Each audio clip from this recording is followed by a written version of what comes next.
You led the development of a top 25 mobile game called Marvel Strike Force. Yeah. What is a really good mobile game? I love mobile games just because anyone can pick it up at any time, and I like that. I personally like that. Well, a good mobile game is making sure you're building for the audience that you want to hit. Who are you?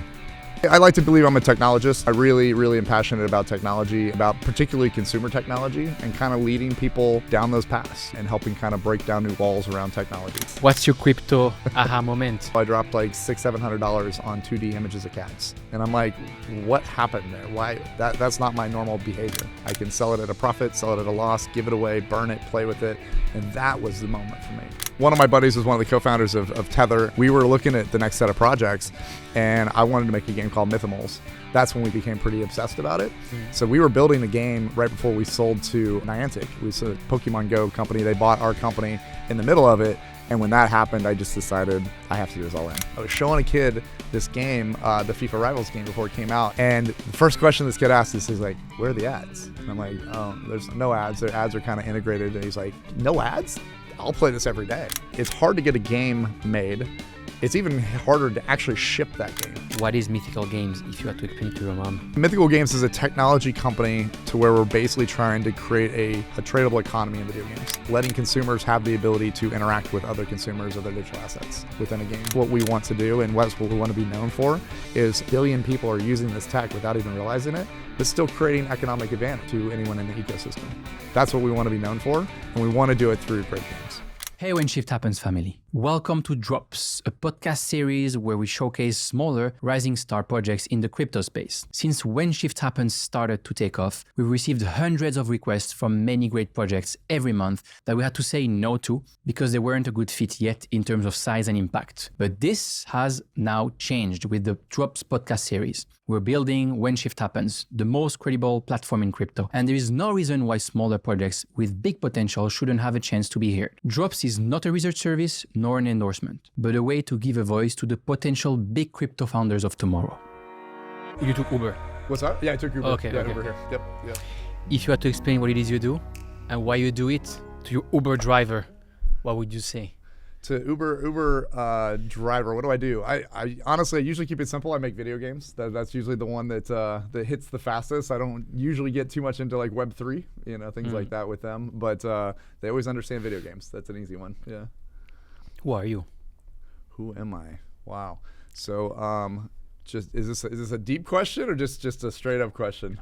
It's as deep as you want it to be. Deep as you want to go. Wow. So that's probably the most interesting question I've ever gotten right off the space. I like to believe I'm a technologist. I really am passionate about technology. I'm passionate about particularly consumer technology and kind of leading people down those paths, and helping kind of break down new walls around technology. That's really, I'd say, my description. I'm just curious if other people feel the same way. Tell me something about your background that can help the listeners trust more what you're going to tell us today. So I started my first company in 19, so venture-backed at 19 years old, and I guess we call that Web 1.0 now. So I started in college, been doing this for quite a long time. It's my fourth company. I started off in, I guess we called them online communities at the time. Now it's social media. So I have a tendency to be in companies before we have the proper name for them, I think, which is always a interesting thing. But yeah, started my first company that early. Had 4 companies, been at Activision, Blizzard, a bunch of big game companies as well. So I've got to see quite a bit. You say you often start things before they have a name. Is that a good or a bad thing? It can be a frustrating thing. It can be very frustrating. But I think overall it's a good thing. I think as long as you're constantly moving forward, and you have to be very persistent. You have to be not afraid of hitting walls along the way. And I think that's a really important part. You helped build the game Call of Duty? Yes. What's something that non-gamers, I'm not really a gamer, don't appreciate about gaming and how big this thing is? I think, probably the best stat is half the world's population play games every month now. So it's kind of a big audience, Literally every other person on the planet is in video games now. And I think that's I think it's almost a little bit of a responsibility, as well as, opportunity, if that makes sense. Like you have to, when people are spending that much time in a particular medium, you have to do right, I think, you know what I mean? What does that mean, doing right? I think it's funny. I have 2 kids that are grown now, and I always kind of want to teach them everything in moderation, right? And I think that's a way to live your life too, is everything in moderation. Don't go too far down any one path. And I think that really takes effect with content, social media, entertainment, friendships, right? Everything in moderation. You want to have a nice balance, and I think you can get very obsessive into virtual worlds. It is an escape from reality. That's why it's so popular. And I think you got to make sure you control the escape. Have you ever gotten there? Have I personally? Yeah. Actually. I mean, obsessive. If you're an entrepreneur, probably you're very obsessive about your businesses. Yeah. But in gaming, have you seen the dark side yourself? Yeah, it's funny. My first company, as kind of mentioned, we there's a game out at the time, which is oddly we've been talking to the original creator now. He's now doing some Web3 stuff. But there's a game called EverQuest back in the day. And it was almost like this digital crack, and like people got obsessed on it, like literally. And we had a problem at the office, right? We had developers that would play this game, and then they wanted to leave work to play the game, and then they start playing the game all night and come in tired.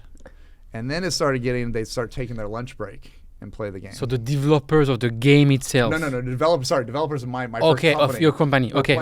Game, And it just got like, first they were playing, then all night and lunch. And then I finally came by, and it was one of my employees had 2 monitors up, and one of them was just running the game during the workday. And we were like, too much. We got to pull back now, right? And I've seen it firsthand. I mean, I've seen it. It's just like, wait, I just a few more minutes, and like, to me, that's scary, you know? Sounds like a crypto, actually. It is. I hate to say entrepreneurship too. I hate to say, I do break my own rule with entrepreneurship and crypto. Yeah, you're right. Yeah. I think a lot of people in crypto, even employees, it's probably hard for crypto entrepreneurs to hire the right people, because you want to have someone who is crypto native, but someone who is crypto native by definition spend a lot of time on Twitter and trying to trade and in the trenches, and actually they lose a lot of time, they lose a lot of money, but also this destroys you, and therefore like you're probably much less good at the job, right? I mean, that's one of the big problems I think for crypto entrepreneurs today who are trying to hire people. Yeah. Who is the right profile? In crypto? Yeah. Well, we look more in gaming side, but yeah, I think honestly, entrepreneurial is definitely, I'd say, the key. We want people that can kind of can do that, and I think I think that's one of the good things of crypto. I do like. There's a lot of things I don't like, but one of the things I do think is an entrepreneurial world, right? Like it is. Everybody's trying to do something. It might not be something that everybody thinks is bettering the planet, right? But everybody is trying to make a name. Same thing. Why I love cities. I love the city of Los Angeles. Like I love the city of New York, because they're very entrepreneurial. Even if you're an actor in LA, they're entrepreneurial. They're out there. They're doing stuff, and I think so. So I think it's kind of similar to that. That's maybe part of the appeal of why I'm into the industry as well. I think we got in the industry for kind of other reasons, but it is kind of it's an entrepreneurial world, You led the development of a top 25 mobile game called Marvel Strike Force. Yeah. What is a really good mobile game? Oh, that's a great question. I love mobile games just because anyone can pick it up at any time, and I like that. I personally like that. I find myself in situations traveling all the time, similar to you, that you're not sitting in front of an Xbox or a PC or a PlayStation. And what I love about games are when you can kind of pick them up very quickly and have an experience, put it down and move on with life, and then pick it up again, right? So I think that's what I love in general about mobile games. What makes a good one to me? I think quality, honestly, it's a big answer, because I think some of them are, the thing about mobile that's really interesting and very different than PC is there can kind of be something for everybody, which is interesting. You have the Candy Crush games, the Match 3 games that have a very particular demographic. You have full games like a Call of Duty Mobile, right? It's a little bit more intense, right?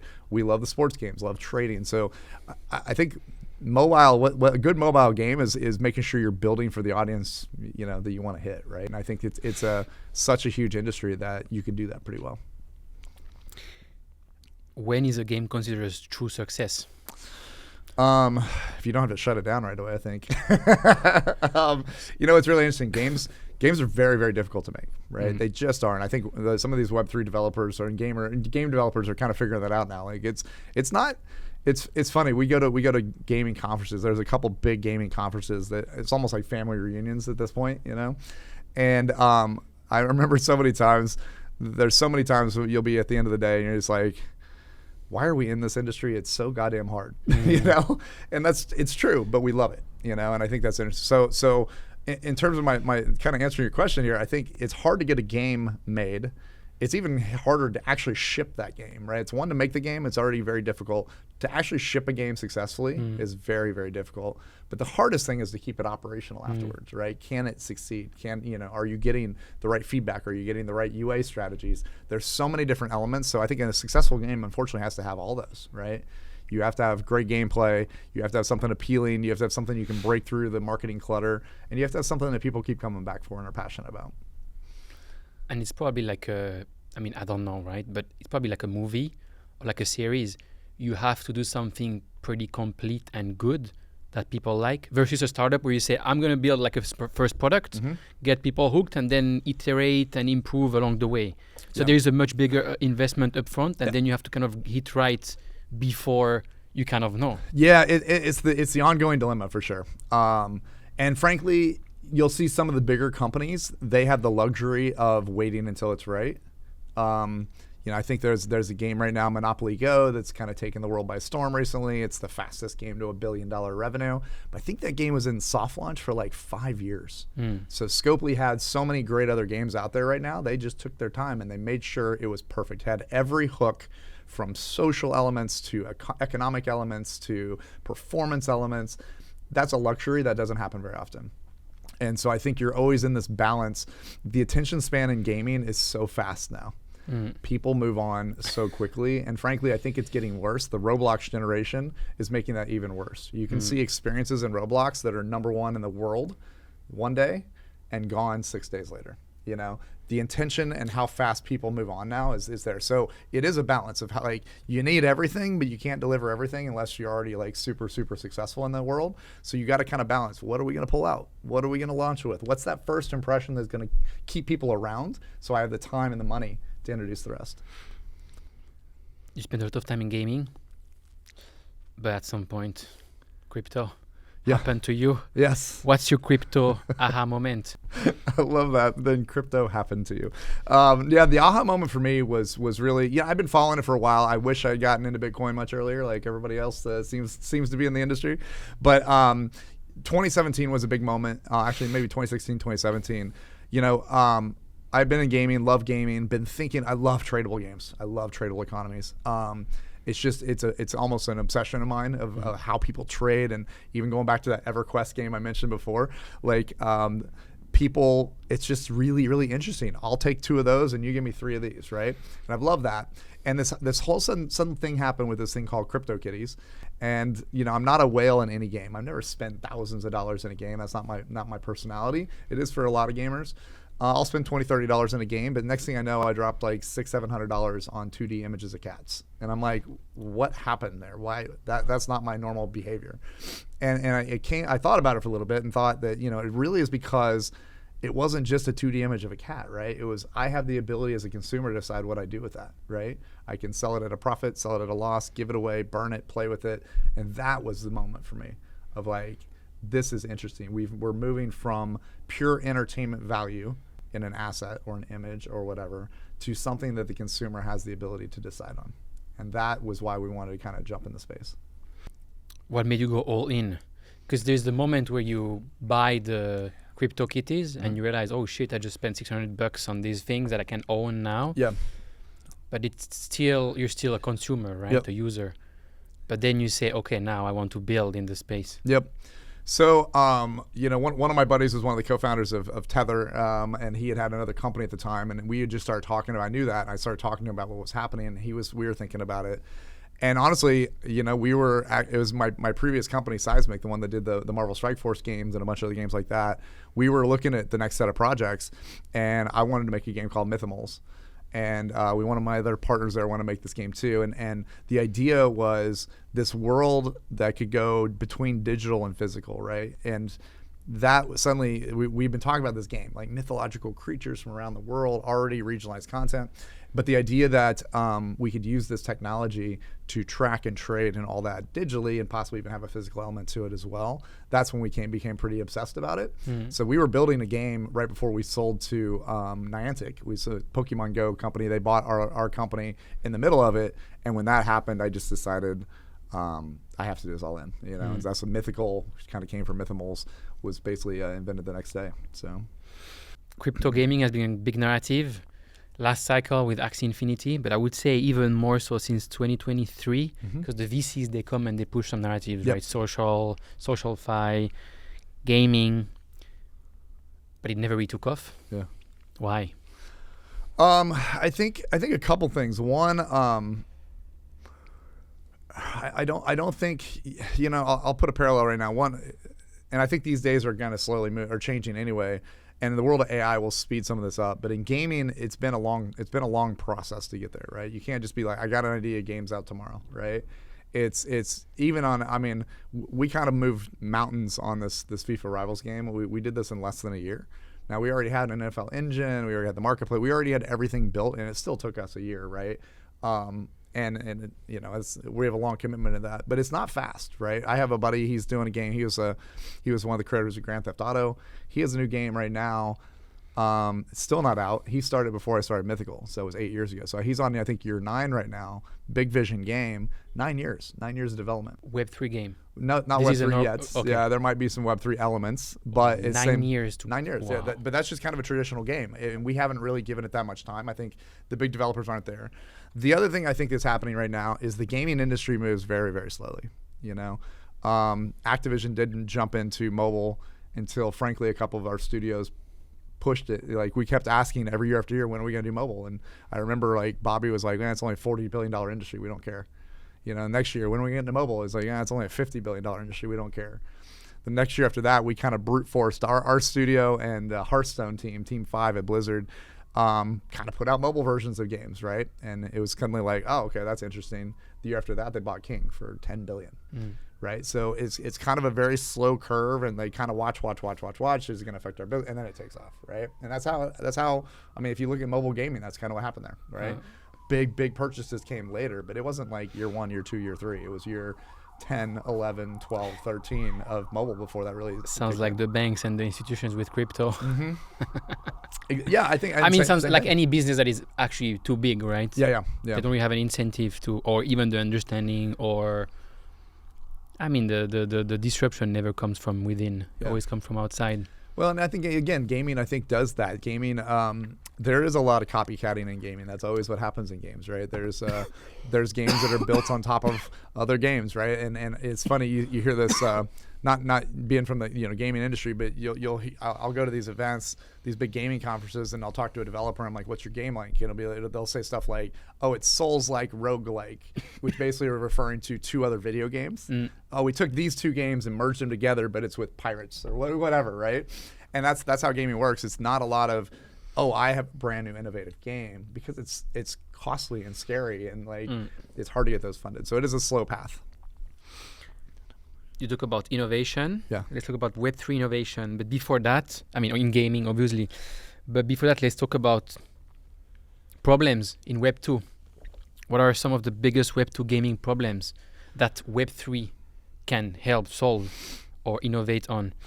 Well, I think there's problems that it has that Web3 is going to have to deal with as well, right? So I think there are a lot of games. I think the Steam store on PC has over 80,000 games now, something like that. About 150 of them probably make it out of 80,000, and that's a Web2 problem, right? Again, it goes back to attention span. Where Web3 really does some interesting stuff, I say the biggest one right now is the bigger the game. So this is assuming you have a game out there and it's growing, right? So you take a game like Call of Duty, and the bigger the game, the more fragmented it becomes. You know, like, everybody's kind of jumping in. Things are on Twitch, things are on YouTube, things are in Discord, things are in their own custom tournaments, and it becomes. It's really interesting. Is the bigger the game, the more fragmented that audience can become, right? And I think Web3 has the ability, through concepts of digital identity, accessibility, transfer of wallets, and all that, to really start unifying those groups together. And I think when we see that, It's something we've been looking at a lot too, around this whole concept of like social-fi, I guess is the name. I always love there's always a Web3 name of a Web2 thing, you know? Mm-hmm. So what I consider social tech or social-fi, I think that's what's going to really start unifying. And that'll be a big change for game development. You know, when you can suddenly have your streamers and your content creators and your gamers and your players and your brands and everybody kind of being able to not necessarily operate on one set of tech or one set of tokens, but be able to move that back and forth, that's powerful, you know? And I think we're going to see that. I think we'll see Web3 really kind of take over a lot of that for Web2 and kind of create a more unified experience. You said also something that is not that good in Web2 gaming is the current ad models that disrupt user experiences and send user away from products. Yeah. So that's something we've been thinking about a lot, right? And I think what's exciting there is that games, as I mentioned, they use the kind of the same thing. So everybody uses these concepts. It used to be premium purchase, right? And then premium purchase became free to play. And then free to play became these microtransactions. And microtransactions became, so everybody's kind of trying these new ways of how do you monetize a consumer in a game. A lot of people then go into ads, right? They'll suddenly be like, cool, we're just going to throw up a bunch of ads. And it's actually interesting, even with our new game FIFA, I was showing a kid this game, the FIFA Rivals game before it came out at a Philly football game that I was at with it. It was against Inter Miami. And the first question this kid asked is, he's like, where are the ads? And I'm like, oh, there's no ads. Their ads are kind of integrated. And he's like, no ads? No ads? I'll play this every day. You know, and I thought that was really interesting. Like I hadn't heard it from that perspective before, but that's what's happening now is everybody's kind of littering ads in these games. And it kind of is a weird model because in a game where it's a way to monetize and there are so many places you can't monetize, you can't monetize users effectively, right? So in games like, I'll use the old or like FC Mobile, right? Our kind of game that we're in the same genre. That game is played by so many players around the world, but so many of their regions, they don't monetize very well at all because it's hard to get a credit card out of somebody. You can throw ads in front of them, but then it breaks the experience. What we've loved is that we've found with NFL, and we're going to start seeing it with FIFA next month, when we introduce the marketplace and quick trade kind of in-game, now players can trade. And that is really interesting because what is happening is a player can come in and initiate these trades from around the world, right? And what happens is you have this, when you have a Web3 kind of order book behind the scenes that has all these open orders, all these kind of legs of trades, but the gamer themselves, the one saying, hey, I will trade for Ronaldo and I will give out these 3 assets, right? The way we do that is that basically it's an open order book, right? How am I giving away these 3 or how am I selling these 3? Well, it's based on an existing bid. Same thing when I'm buying it. So I'm basically, the player effectively is facilitating a multi-legged trade from around the world. So for the consumer, they don't necessarily, the player themselves, they're not even necessarily making, or they're not paying for anything. I want this and I'll give away these 3 things. We actually facilitate this multi-legged trade, which has transaction fees on each leg. So we effectively made money from a player in Argentina. That to me, if Mythical goes down in kind of video game history, I think that's what we want to be known for, is that is enormous. And we're seeing this already. We're seeing this with FIFA. We're seeing it with a couple other games we're talking about right now, is the ability that we might be able to monetize effectively and seamlessly through Web3 in a Web2 world, audiences that have never been monetized before. You call that global trading system? We call it quick trade for the player. So, but overall, it's the Mythical marketplace and the chain, right? So it's really the 2 components. It's our marketplace, and which handles the order book, right? The chain is facilitating that multi-legged trade. We kind of patented that tech in the U.S. and called it quick trade. And the idea is that it's just an easy way for players to come in. They don't have to put money up. They can if they want. That's the other side of it, is like, maybe I don't have enough things. I don't want to get rid of many things. Maybe I only want to get rid of 1 item. Well, it'll bring the price of that trade down, right? Then I can actually pay for the remaining amount. But it gives us opportunity for consumers to kind of be in control. So we call that quick trade. Yeah. And this is super important to be able to monetize non-paying users, because only 5% of free-to-play users typically monetize. On a good game. On a good game. On a good game, 5%. Yeah. So yeah, 90, think about that. 95 out of 100 consumers that use that game won't ever pay you anything. So with this monetization of non-paying user, how how much can you lower these 95%? Or let's say, how much can you increase these 5% that is monetized one way or another? Yeah, so one interesting thing, one interesting set of data we had is for NFL, year one, we just had the web trading, right? We didn't do anything else. We had a web trading. And we, in the first part of the year, and we were doing about, 20% of our revenue came from the trading, right? And that's just sending people off, go buy and sell things, right? So giving them the ability to interact with Web3, it was about 20% of the revenue came from we call it secondary, right? From the secondary trading. Year two, we added a couple things. We added the marketplace in the game. So it's accessible right where you're playing. You can now trade there. You don't have to go to the web and go do it somewhere else. You can literally trade right within, an Apple and Google products, things like that, or Epic Games Store. Then we added this feature called Quick Trade, to where now I can just start trading in the game. And what happened there is our revenue now went from 20% was Web3 related to 65%. Over half of our revenue in NFL became Web3 revenue on a Web2 game. So that's pretty awesome. This year we're going to introduce a new concept, which we haven't talked about too much yet, but we're now thinking about, well, why not give every player, every player have kind of their own AI sports agent? They can come up with their own strategies. Let them help guide them, not have to sort through market or sort through their inventory. Guide them through the process. I want a Travis Kelce card that's out of my budget right now.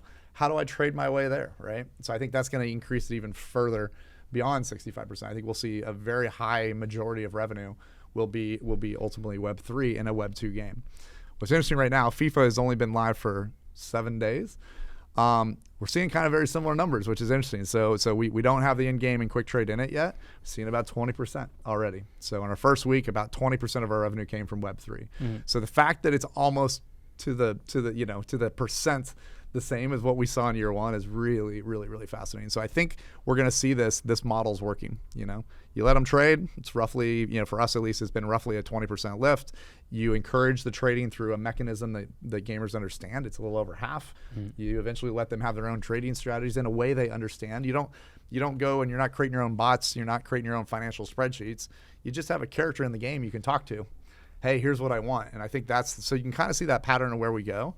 And yeah, that becomes powerful because it's going to open up a lot of new opportunities for us. We're in talks with a lot of really interesting countries now that kind of figure out, like, they're literally overlooked. I call them overlooked in the gaming industry. They have a lot of players, a lot of consumers in the world, but the bigger traditional game companies don't spend any effort in these countries because it's hard to monetize them through in-app purchases or maybe through an ad system. I think we're going to find an ability that we can, not only do we get them involved in the trading, but we can also they can actually benefit. They actually $20 US in some countries is worth a lot more than other countries, right?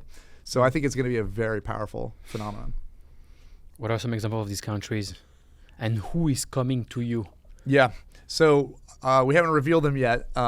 But I will say, country, kind of like the continent of Africa, a lot of population there. In fact, to be really honest, Africa was really what inspired our pitch to FIFA in the first place. I try to go to Kenya once a year. I haven't been for a little while, but I was kind of I'd love to go to Kenya once a year, or Tanzania, or in that region. And it was for me as a way to kind of escape, just to get away from to turn it off, to turn off everything for just a little bit and be back with people, with nature and all that. And I love that.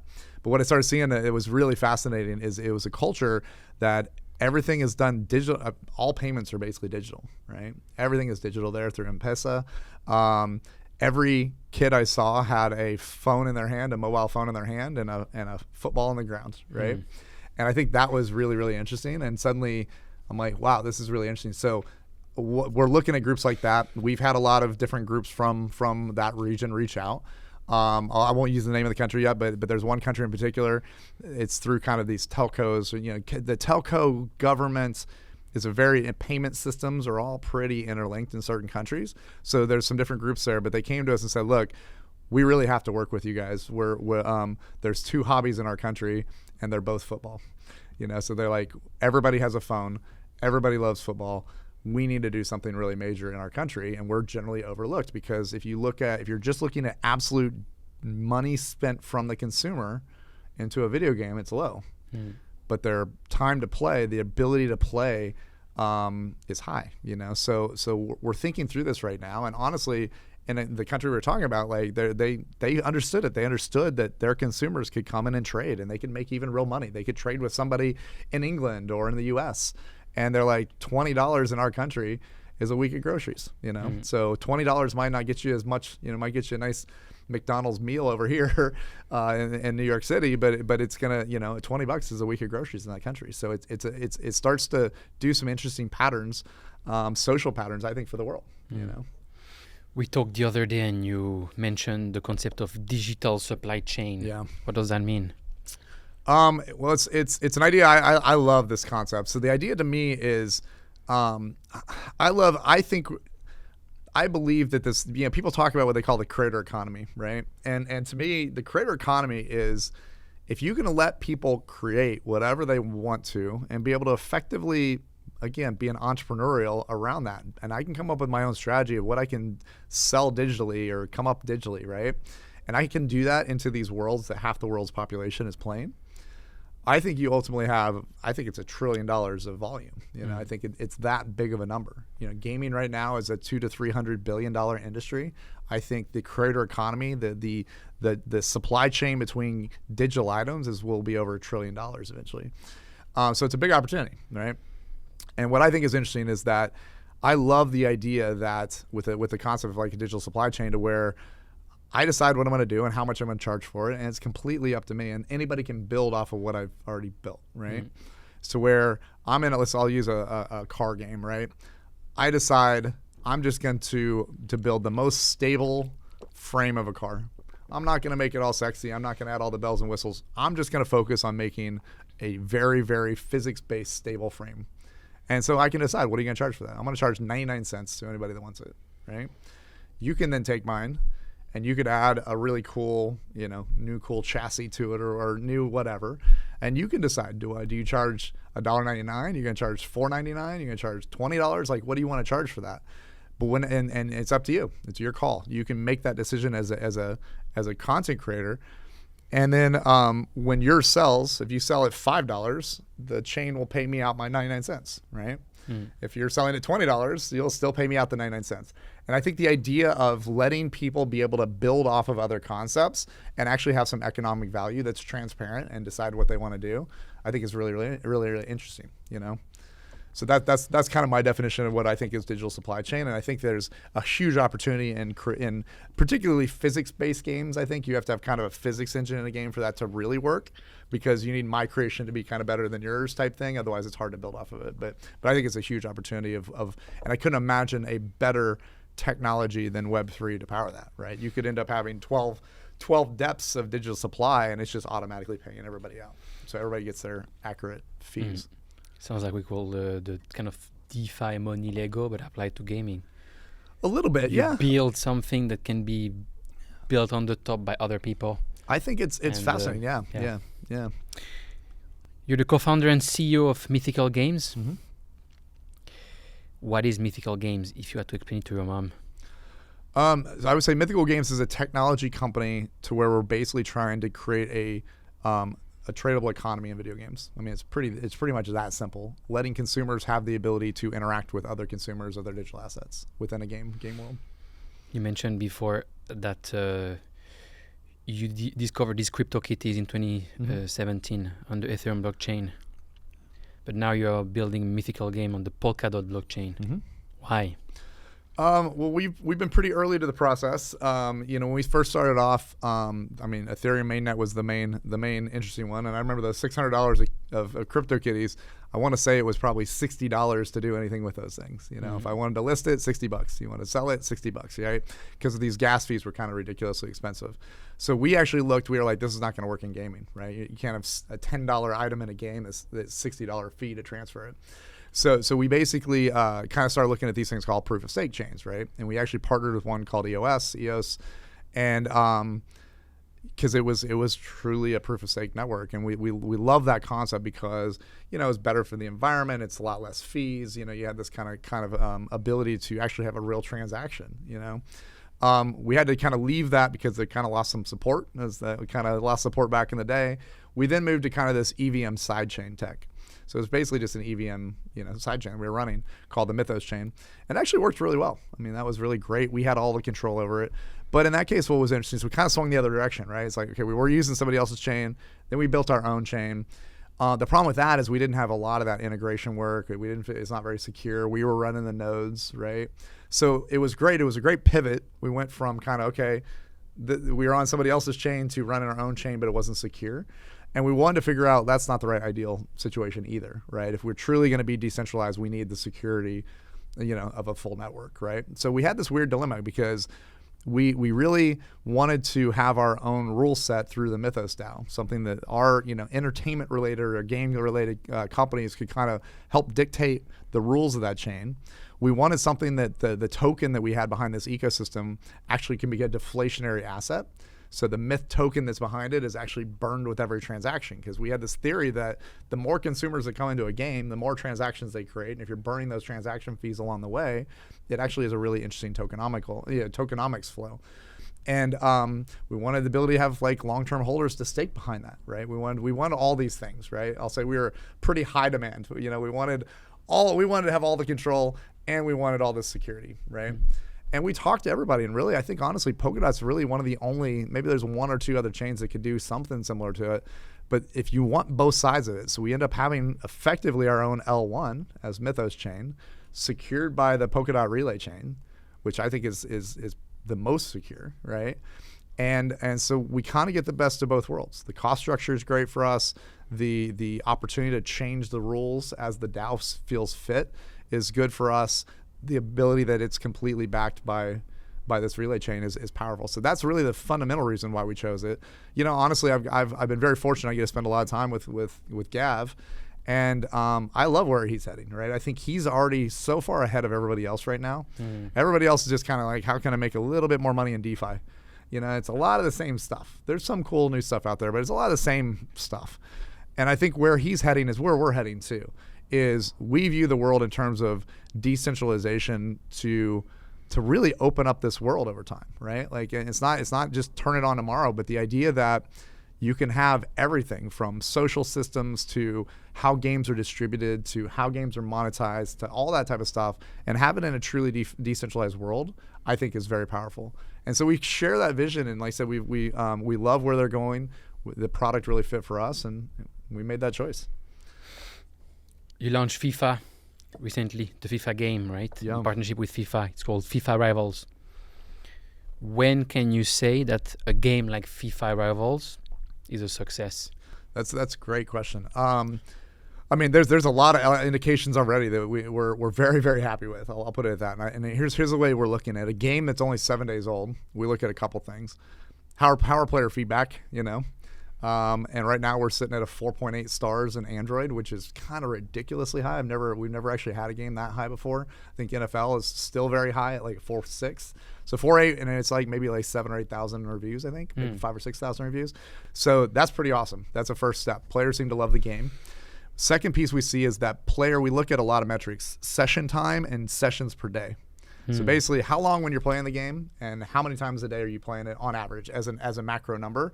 And we've seen that number grow dramatically. I think we were about 7 minutes last week. I think we're over 10 minutes now per session. I think last week we were like 1.7 sessions a day. Now we're like 2.2.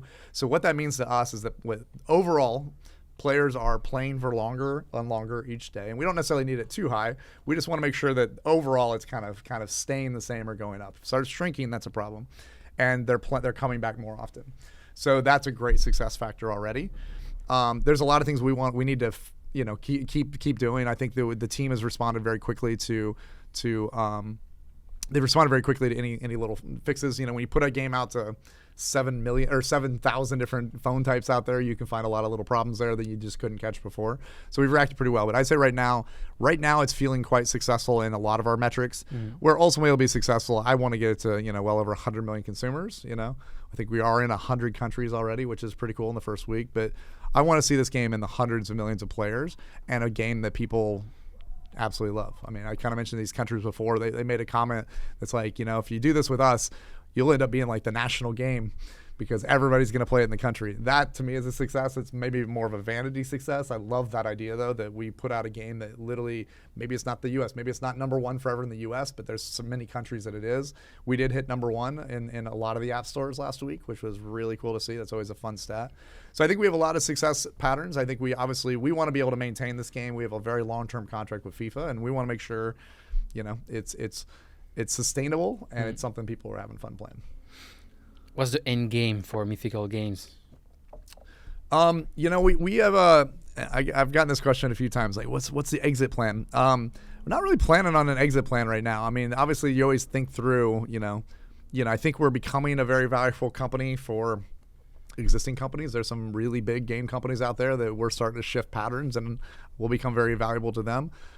Same thing I think we'd be a candidate down the road to take a company public. But I think what we're really focused on right now is we see a lot of opportunity. We're mostly focused on kind of the economic side of games right now. You will be seeing an announcement from us pretty soon on kind of a next product from the Mythical side. And then we plan on basically using all of the games that are being built on us into this new product. And I'd say it's going to be more focused on social. So I kind of was mentioning before, kind of social engagement. We did buy a company a couple years ago called Polystream that's thinking about new ways to do cloud gaming. And you start seeing like these patterns I think there's 3 game-changing concepts there that are all pretty interrelated, all kind of backed by Web3, that'll completely transform how Web 2 games or any games. We'll eventually need to drop the Web 2, Web 3 and just call it games. But I think we're sitting on several different pieces of interrelated technology that'll have massive impacts on the entire industry. So our success is where we want to see it go is just really focused on getting all of those 3 going and truly making, an orders of magnitude of change in games. You mentioned before the word sustainable, which is probably the most important word in gaming and in business in general. The problem with some big Web3 games like Axie Infinity was that they were not sustainable. Right. How do you create sustainable economies in Web3 gaming? Yeah, that's a great question.